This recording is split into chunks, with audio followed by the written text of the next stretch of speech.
নমস্কার বন্ধুরা, আমি বাচ্চু আর আপনারা দেখছেন গার্ডেনার ফ্যামিলি। বন্ধুরা, আজকে এসে গেছি আমি আপনাদের কাছে প্রায় একটা বিলুপ্ত গাছ, যেটা সচরাচর আর দেখা যায় না। গ্রামের কিছু অংশে দেখা যায়, শহরে তো এখন প্রায়ই বিলুপ্ত ধরতে গেলে। সেই গাছটা হলো ফলসা গাছ। বন্ধুরা, ফলসা নামটা হয়তো অনেকেই শুনেছেন, কিন্তু এখনকার বাজারে কিন্তু ফলসাটা এখন প্রায় বিলুপ্ত, প্রায় পাওয়াই যায় না ধরতে গেলে ফলসা। তাই এই গাছটাও ছাদে করা যায়। আমার ভিডিও করার উদ্দেশ্য হলো বন্ধুরা, এই বিলুপ্তপ্রায় গাছগুলো কিন্তু আপনারা যদি কোথাও পেয়ে থাকেন, কোথাও যদি দেখে থাকেন বা পেয়ে থাকেন বা চারা যদি জোগাড় করে রাখতে পারেন, আপনারা অবশ্যই একখানা চারা জোগাড় করে আপনার ছাদে লাগিয়ে ফেলুন ঝটপট। কারণ এই গাছগুলো কিন্তু এখন আর পাওয়া যাচ্ছে না। এই ফল প্রায় এখনকার বাচ্চারা তো খেতেই পাবে না। আমরা তো আগে পেয়েছি বা এখন পাচ্ছি গাছটাকে সংরক্ষণ করে রাখার জন্য। তাই আপনারা যদি পান তো অবশ্যই এই ফল গাছটা একটা ছাদে লাগিয়ে ফেলুন। ছাদে গাছটা খুব ভালো হয়। অনেকেই বলেন যে এই গাছটা নাকি ছাদে হয় না, বা এই ধরনের গাছ ছাদে ফাদে হয় না। তাই আমি আপনাদের কাছে তুলে ধরবো যে আমি গাছটা ছাদে করতে পেরেছি, প্লাস গাছটা থেকে 2 বছর ফল পাচ্ছি। আমি এর আগেও একখানা ভিডিও আপনাদেরকে দিয়েছিলাম ফলসা গাছে, তখন গাছটা ছোট ছিল, কিন্তু গাছটা আগের বছর ফল দিয়েছে। এবছরও গাছটা অনেক ম্যাচিওর হয়ে গেছে, এবছর আরও ফলন ধরেছে। আপনারা দেখতে পাচ্ছেন, দেখুন কত ফুল এসছে গাছটাতে। এই ধরনের ইউনিক কিছু গাছ আপনারা ছাদে লাগিয়ে রাখতে পারেন। গাছগুলো দেশি গাছ হলেও কিন্তু এখন প্রায় ইউনিক, কারণ এই গাছগুলো পাওয়া যায় না। এই গাছগুলো আপনারা যদি জোগাড় করে রাখতে পারেন তো খুব ভালো, আপনাদের ছাদে করুন। গাছটা খুব ভালো গাছ, ওটা খুব টেস্টি ফল একখানা। আপনারা যারা খেয়েছেন তাদের কাছে আর কি বলবো, কিন্তু যারা খাননি তারা এই গাছ একখানা লাগান, বা বাজারে দেখতে পেলে কিনে নিয়ে আসবেন গাছটা। ফলটা প্রায় এবং গাছও যদি পান তো নিয়ে আসবেন। ফলটা খুব টেস্টি। বন্ধুরা, এই গাছটার কিছু পরিচর্যা নিয়ে আমি আপনাকে বলবো। গাছটার খুব একটা বেশি পরিচর্যা করতে সারা বছর লাগে না। প্রায়, এটা তো মার্চ মাস, আমি প্রায় জানুয়ারি মাসের ওই মিডিল পজিশন করে গাছটাকে খাবার দিয়েছিলাম। খাবার দিয়েছিলাম? কিছু শিংকুচি দিয়েছিলাম, কিছু হাড় গুঁড়ো দিয়েছিলাম। হাড় গুঁড়ো, শিংকুচি, নিমখোল, বাদাম খোল, এসব মিক্স করে একটা মিক্স খাবার আমি দিই।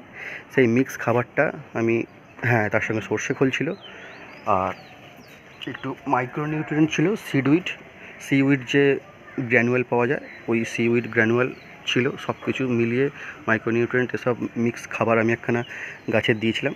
গাছটা দেখতে পাচ্ছেন কত সুন্দর ঝাঁকড়া গাছ হয়েছে, অনেকটা বড় গাছ হয়েছে। কত বড় বড় পাতা দেখতে পাচ্ছেন, খুব সুন্দর পাতা হয়েছে এবং খুব সুন্দর ফলও এসছে এবং ফুলও এসছে, আপনাদের দেখালাম।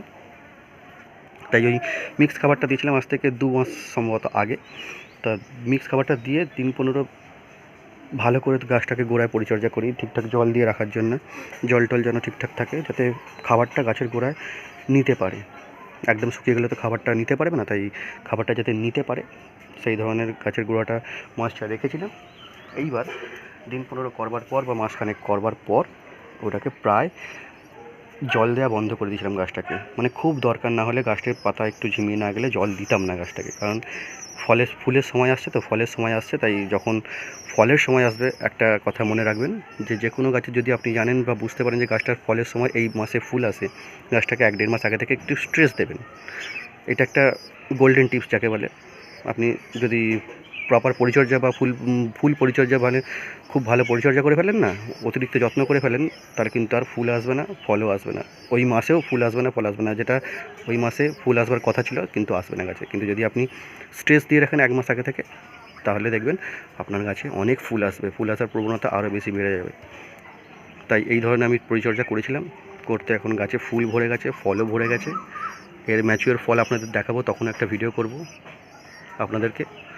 তা এই গাছ যদি আপনারা পেয়ে থাকেন, একখানা অবশ্যই জোগাড় করুন এবং ছাদে লাগিয়ে ফেলুন। আপনাদের 5 জনকে দেখাতে পারবেন যে এই ধরনের গাছও আপনার ছাদে হয় বা আপনি করতে পেরেছেন। আমার মনে হলো একটা গাছ দেখাই আপনাদেরকে, আমার ছাদে যেহেতু আছে তাই আপনাদেরকে দেখালাম।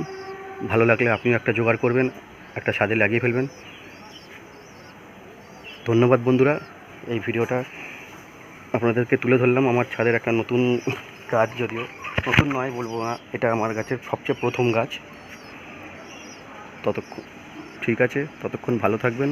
দেখা হচ্ছে অন্য কোনো পরবর্তী ভিডিওতে। টাটা। আর এই ভিডিওগুলো বা এর আগে যে আমি আমের ভিডিও করি, আমার সব ভিডিওগুলোই যদি আপনাদের ভালো লেগে থাকে বন্ধুরা, আমার চ্যানেলটা সাবস্ক্রাইব করবেন এবং লাইক করবেন এবং আপনাদের বন্ধুবান্ধবদের সঙ্গে শেয়ার করে দেবেন। ধন্যবাদ।